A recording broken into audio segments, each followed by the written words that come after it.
Hello everybody, this is Alex from Gamer. Today we'll be looking at patch 7.2 for World of Tanks. As you can see, the first quite obvious change is a new login page. It changes each time you log in, so this time it's a KV tank, next time it could be something different. There are a few changes in patch 7.2. The first change, which I'll talk about, is the new tank destroyer branch for the USA. What makes these tank destroyers different from their colleagues here is a turret instead of a built-in hull gun.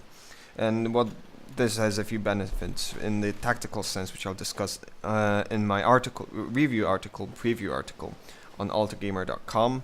But overall, what these tanks will have is less armor, higher speed, and a turret. They will not have that much better firepower later on. They will have the same firepower as their guys here. But read the article to know the details. The other change are the skills for the different crew members.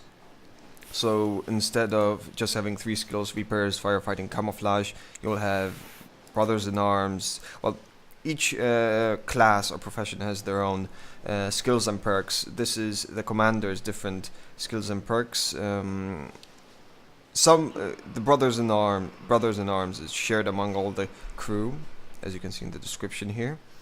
And yeah, that's pretty much it. I can talk briefly about what I chose for this specific crew. The commander has recon, that increases his view range. The armorer skill for the gunner increases the accuracy of the gun when it's damaged, so it's very useful if you rely on your gun, and in the case of the Tiger, the gun is everything. The smooth ride increases your accuracy while the tank is moving, so that's also a huge benefit. Situational awareness also increases view range, also highly useful.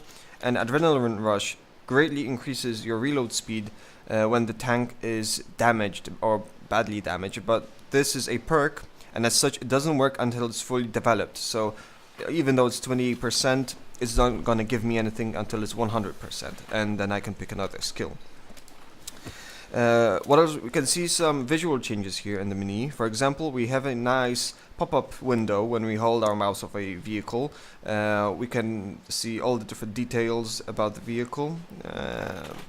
That's pretty much all I can say here. You can see it for yourself.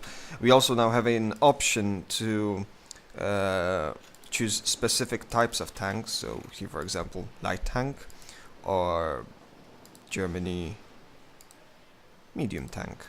And voila, you know, you can just turn it off anyway. I don't have that many tanks, so I do not need such an option, but some of you I saw have just loads of tanks, so I assume this is going to be a very useful option. Another thing which I discovered, because I just remembered about this, are new camo for Germans, but not only for the Germans, from what I could tell. Overall, all the camo patterns are they're much nicer because they're much more clear, focused. As you can see here, this is some type of new red pattern for the Germans. There are also a bit more patterns in the multicolored section. These are different German ones. I decided to take a glance earlier on the B1 patterns, and while the two-tone patterns do not change, they have a lot more multicolored patterns which look dashing on, at least on the B1. I assume it looks even nicer on the other French tanks. And here's one for the Tetrak, if I can find it. Here's the Tetrak. Let's take a look at the Soviet patterns. This one did not change. It's mildly popular and mildly fine looking. And yep, the new Tetrak look.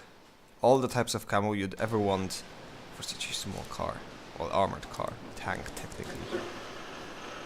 There are also some economic changes, but in order to read about those, check out my article on altergamer.com.